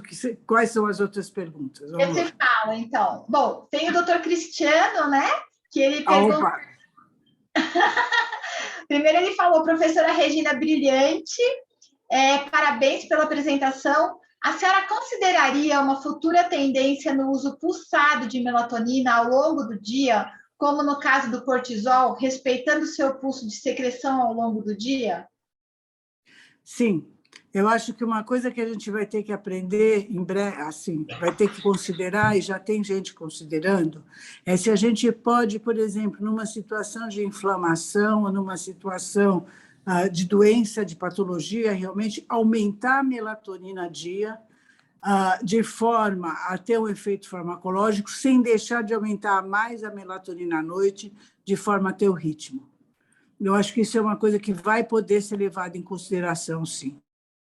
Agora, eu acho que, de tudo que eu vejo da melatonina, uma das coisas mais importantes é a gente ter ideia dos níveis de melatonina dos sujeitos, dosar a melatonina dos pacientes, para poder ter ideia de como manusear os outros fármacos. Porque, veja, alguém que está sem melatonina, totalmente aberto o sistema endotelial para ter migração de células, ele está facilitando processos inflamatórios e processos até de variação de fluídica e tudo mais. Quer dizer, isso precisa começar a ser analisado. E a relação melatonina-cortisol é uma relação importante, que ela não é... ela existe no nível molecular, ela existe no nível do controle gênico. Então, não é uma coisa só de claro, de escuro, de vigília, de sono. Existe um controle celular do processo inflamatório. Tá certo? E existe, então, uma proporção que, se você tiver que usar de dia, você tem que seguir uma certa proporção em relação à dose que você vai usar à noite para a dose... Isso, assim, eu não conheço nenhum trabalho, nenhum grupo de estudos que me diga que isso já está sacramentado. Então, eu quero dividir com vocês uma experiência que eu tive, e aí Pedro e Zuma tiveram também. Durante anos, a gente ia para congressos e tinham grupos de médicos que davam 200 miligramas por paciente, quer dizer, por vez, quando a melatonina em 1 miligramo tem efeito, e efeito via receptor. Aí, isso era uma contestação muito grande, e não parou, isso continua. Então, na realidade, alguns dos efeitos precisam realmente ser dados. Agora, eu quero falar com vocês da boca, porque eu falei muito pouco. A melatonina é produzida via oral. A melatonina é produzida por mamites, por exemplo, produz melatonina. Ela é produzida por bactérias da boca, assim como ela chega à boca de forma muito rápida a partir da pineal. Então, a melatonina na saliva, ela é dosável, ela é dosada e ela é relevante em todo o processo oral. E ela também deve ser relevante, agora eu quero dizer deve, hipótese, na hora que eu vou ter todo um processo de infecção que leve a processos infecciosos organísmicos. Então, processos inflamatórios orais que levam, bucais, que vão levar a processos organísmicos. Quer dizer, esse escape de bactérias da boca é muito importante. No E caso, ele começa a ser considerado, não é que ele não seja, mas não é uma rotina. eu vi até alguns trabalhos que falam sobre o uso da melatonina sublingual para redução do S. mutans e de algumas bactérias que são cariogênicas e que promovem também a periodontite, né?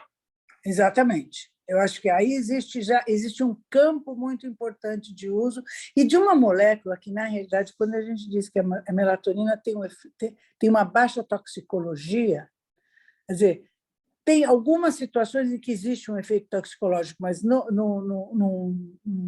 modo geral, ela tem uma baixa toxicologia. Agora, a melatonina usada nas doses altíssimas, que algumas pessoas preconizam, aí a toxicologia não é baixa, porque excesso de melatonina também vai levar a processos, por exemplo, você não pode... Nós temos um trabalho no laboratório, que eu não mostrei nessa conferência, que é todo o trabalho com os beta-amiloides e todo o trabalho com a parte cerebral. No cerebelo, aconteceu uma coisa muito interessante. A gente dava melatonina, isso nós publicamos de 2012 para frente, não, 2007 para frente. A gente dava melatonina e você tem um efeito protetor.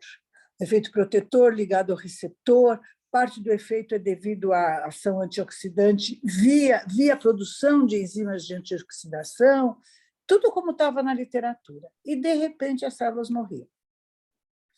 E a melatonina matava as células e ficava uma coisa meio sem nexo, porque era tudo em doses baixas, então não estávamos trabalhando com nada muito agressivo. Qual era o problema básico? É que dentro do cerebelo há necessidade de um grau de pró-oxidação, porque o cerebelo mantém um potencial de repouso de membrana mais baixo do que os demais neurônios. Isso é uma atividade do cerebelo. Está publicado, o cerebelo é uma coisa muito especial, e aí você começa a ver que no cerebelo, o manuseio de melatonina no cerebelo é diferente. Então, é a tese do Cassiano que está saindo agora, quer dizer, na realidade foi tese também de uma outra pessoa do laboratório, onde a Luciana, onde a gente vê que no cerebelo todo o manuseio de melatonina é diferente. A Daiane também fez isso. Por quê? Porque exatamente naquele tecido, se a gente tiver uma ação de redução de óxido nítrico, a gente passa a ter morte tecidual, porque esse equilíbrio de despolarização e manutenção de canal de potássio, etc., é importante ali, que não é no córtex, não é nada. Então, existem detalhes que precisam realmente ser conhecidos. E precisa se prestar atenção com essa história da não toxicidade. É de baixa toxicidade. É factível se usar. E acho que em processos inflamatórios, dessas cirurgias realmente que se pode controlar, não seria muito mal se a gente pudesse lançar mão de fármacos que tivessem mecanismos de ação diferentes e, ao invés de se dar um fármaco só, se desse 2 ou 3 ou 4 fármacos, todos em doses mais baixas. Então, você não atingiria o efeito anti-inflamatório, você não atingiria o efeito tóxico, porque você estaria dando doses subliminares para todas as drogas que agem de forma diferente para chegar no mesmo alvo. Então, nós precisamos mudar, nós vamos começar está entrando uma farmacologia agora que procura estudar o alvo e não ser diretamente ligada a um receptor. E a melatonina é interessante nisso porque ela faz essa orquestração, né? E ele pergunta também se seu grupo considera alguma via preferencial de administração. Aí depende do que você quer. Então, na realidade, se você quer fazer o efeito da melatonina sobre o sistema nervoso, é a via sublingual. Eu não tenho dúvida que essa é uma via bastante importante. Agora, nós estamos, no momento, estudando, quer dizer, eu estou meio presa aqui, mas a ideia é estudar, e aí você conhece bem a conversa, porque se a gente quiser usar melatonina, por exemplo, em algo como o que a gente está vendo no pulmão, que acontece com macrófagos alveolares que estão lá embaixo, e se a gente pudesse impedir isso, então uma via aerosol, uma via usando partículas que pudessem chegar lá de forma mais fácil, seria muito interessante. Então, na realidade, a melatonina é uma molécula bastante lipossolúvel, ela entra nas células e existem receptores de melatonina intracelulares de membrana, e são os mesmos. Então, eles não são receptores exclusivamente de membrana, eles são de membranas, digo, plasmática, existem receptores de melatonina no núcleo, então, todo esse manuseio de concentração é importante. Agora, por exemplo, a melatonina no intestino, ela é 400 vezes maior a produção do que é na pineal. Então, é muita coisa, gente, que a gente não conhece.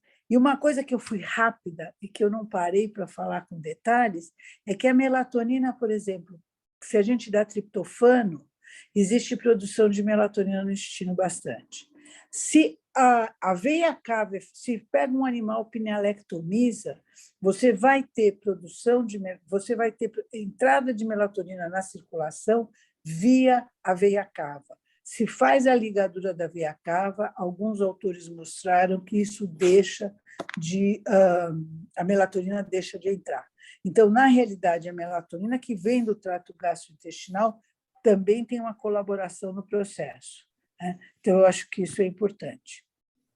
Lúcio Lemos está falando que é possível dosar melatonina. Eu estava esperando ele falar para dizer que o Lúcio Lemos foi quem dosa a melatonina mesmo, e que tem que ter importância diagnóstica. Eu acho que o que tem que se fazer para ela ter importância diagnóstica mesmo, Lúcio, é a gente fazer as correlações perfeitas e conseguir fazer esse avanço.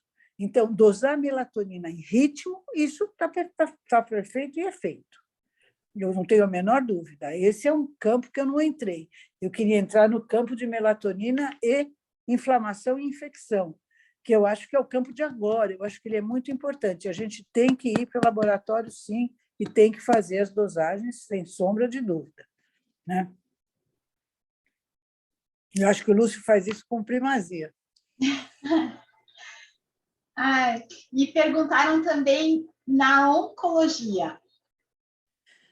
Então, na oncologia, a melatonina... Existem efeitos da melatonina como fármaco, que estão sendo descritos na oncologia, e ligados à proliferação celular, a processos de proliferação e a processos de oxidação mais genéricos de indução de proliferação. Agora, os nossos trabalhos, que agora é uma série de trabalhos bastante grande, o que nós vimos é que existe uma relação importantíssima entre a melatonina produzida, e eu vou falar especificamente do glioma, Pedro ainda está aí, se ele quiser, ele entra para dar um alô. Então, a melatonina produzida no glioma e a agressividade desse glioma. Então, quando a gente tem o índice MEL mais alto, a gente vai ter uma redução de proliferação. E se olhar em humanos e se pegar agora populações humanas, se vê que glioma, nós vamos ter, é uma coisa muito interessante. Você e você faz um corte entre pessoas que morrem até 11 meses, 12 meses, e outros que sobrevivem por anos. E o que faz esse corte é muito difícil de determinar. E o que foi visto nos nossos trabalhos é que o índice MEL, então, que é esse índice que relaciona a síntese com degradação, é capaz de, em bioinformática, segregar esses cortes, primeiro, e segundo, em animais, é capaz de mostrar que realmente existe uma redução do tumor quando você tem produção de melatonina pelo tumor. Então, e isso seria uma coisa que, do ponto de vista de dosagem, quer dizer, se a gente tivesse mão para ir para a clínica com isso, e está se fazendo, existe esse projeto, existe esse processo em andamento, se pudesse dosar melatonina na hora que se faz a cirurgia e saber se nós temos melatonina alta, tudo bem. Se não tem, seria uma questão de se poder administrar a melatonina naquele resto que ficou do tumor para tentar fazer com que aquilo não se progrida. É diferente glioma de outros tumores. Então, o laboratório estudou vários outros. Muito recentemente, eu estudei, ainda não é tese, a gente estudou tumores de bexiga, porque eu achava que a hiperurina ia ser muito fácil de dosar melatonina, e o tumor de bexiga é algo que nós temos assim uma variabilidade incrível entre pacientes, entre tipagem, então não é uma coisa tão clara quanto foi no tumor do glioma, mas existe sim uma correlação. E aí os processos de dosagens, tanto de melatonina quanto dos genes, que fazem que os PCRs seriam de grande valia. Tá? Isso é uma coisa interessante que a gente pode comentar futuramente. Vamos marcar. Agora tem uma pergunta do doutor, nossa, é um doutor maravilhoso também, que é o doutor Neto Pignataro. Ele está perguntando se existe uma relação entre melatonina, câncer e gordura marrom. Sim. Olha, essa é uma paixão, né? Porque, na realidade, eu não sei se dizer melatonina, câncer e gordura marrom, e se eu faço essa relação assim tão bonitinha, tão direta. Mas, na realidade, existe uma relação muito importante entre melatonina, gordura marrom e gordura branca, e, na realidade, a produção de melatonina e os tecidos de gordura, que são tecidos inflamáveis ou inflamados. Então, isso sim existe. Em alguns tumores, onde você tem relação do tumor com gordura marrom, você pode ter melatonina, porque o tumor produz gordura marrom. A gordura marrom produz melatonina. A outra coisa que eu acho que eu quero pontuar é o seguinte: uma dieta rica em lipídios, um high fat diet, dado de forma aguda,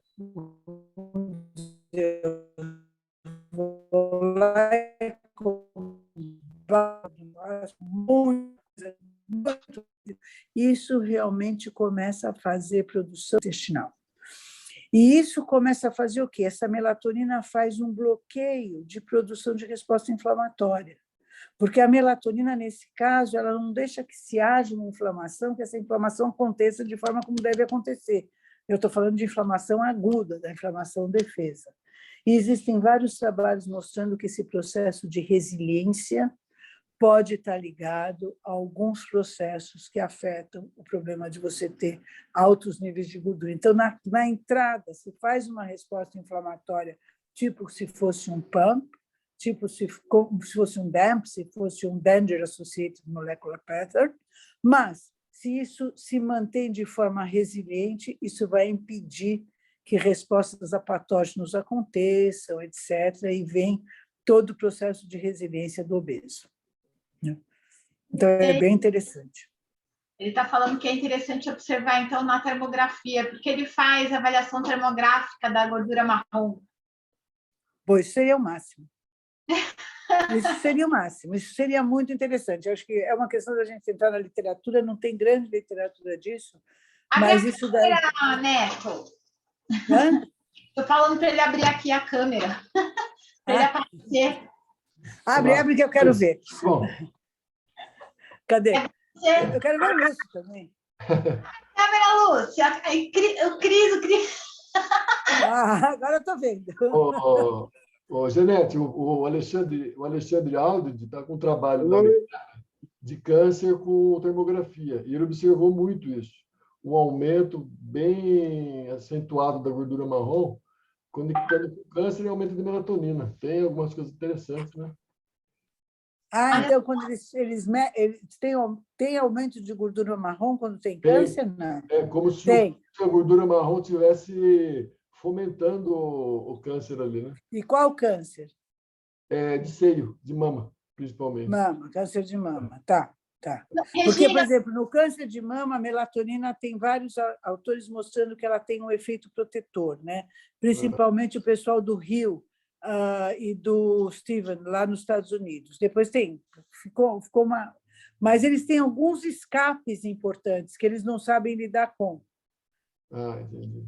Então, é possível que na hora que você entre com uma alteração do tecido do lado, porque a gordura, em geral, a gordura, o lipídio, a gordura, o tecido adiposo, ele é um tecido que junta macrófago e esses macrófagos, em geral, produzem melatonina.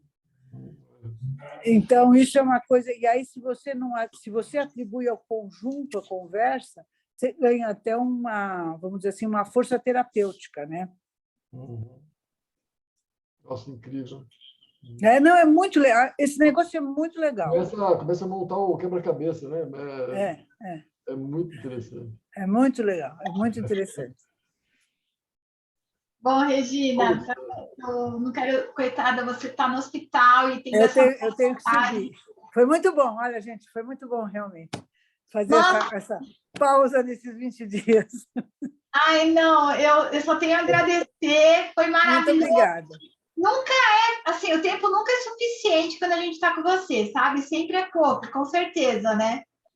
Muito bom. Mas, olha, muito obrigada, foi muito bom. Eu acho assim, eu não quis focar na odontologia, porque eu acho assim, a odontologia tem coisas acontecendo agora, importantes.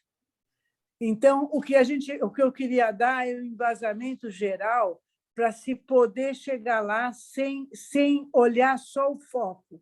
Porque a melatonina, quem trabalha com melatonina como anti-isso, como anti-aquilo, só olha o foco, não está querendo ter essa visão genérica que é importante. Então, é importante porque ela não é uma molécula, eu digo, ela é um maestro de uma orquestra. E como maestro de uma orquestra, é assim, se eu tiver excelentes músicos, eu dispenso o maestro. E é por isso que é tão difícil estudar melatonina.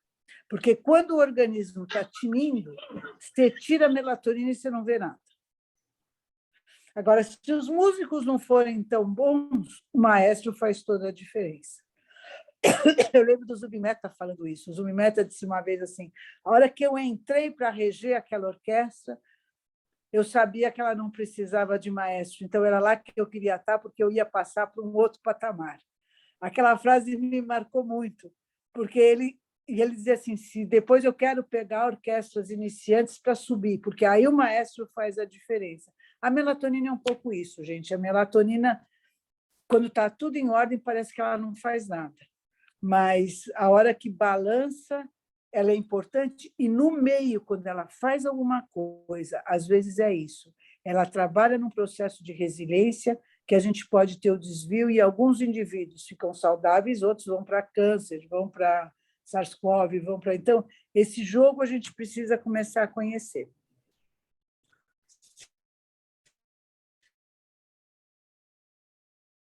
Agradeço a atenção. Nossa, eu que agradeço. O Lúcio abriu a câmera também. Oi, Lúcio. Você está vendo? Agora estou vendo Lúcio, Pedro, Zuma, tudo na mesma quadradinho. Eu vou fazer de forma informal, mas eu quero que você está bem abraçada, acolhida, né? Com toda essa dificuldade que você está vivendo. Eu quero que você sinta assim, o quanto eu desejo assim, as melhores, que tudo melhore o mais rápido possível. Tá? Lúcio, vocês aparecendo lá em casa sempre foi muito bom. Obrigada, viu? E em nome do Congresso, do 17º Congresso Internacional de Odontologia, eu tenho uma gratidão aqui enorme pela palestra e pelo conhecimento todo que você nos deu. Muito obrigada, gente. Boa noite. Obrigada a todos que permaneceram também, pessoal. Tchau. Tchau.